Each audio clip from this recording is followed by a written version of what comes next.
জ্ঞাত আয় বহির্ভূত ১৫৫ কোটি টাকা অবৈধ সম্পদ অর্জনের অভিযোগে সাবেক স্বাস্থ্যমন্ত্রী জাহিদ মালেক, প্রতিমন্ত্রী পলক ও মির্জা আজম সহ ৬ জনের বিরুদ্ধে মামলা দায়ের করেছে দুর্নীতি দমন কমিশন।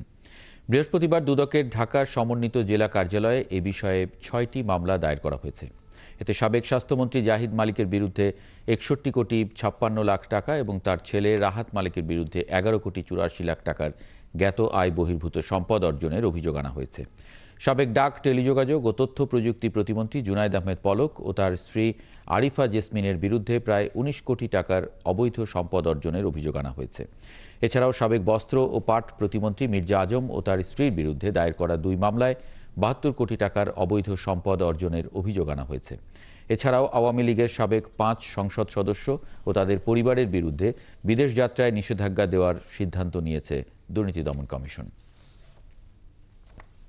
অনুসন্ধান এবং তদন্তের কার্যক্রম অব্যাহত থাকবে এবং আমরা যত দ্রুত সম্ভব কমিশন যেভাবে আপনাদেরকে প্রতিশ্রুতি দিয়েছে এবং আপনাদের সাথে এবং তথা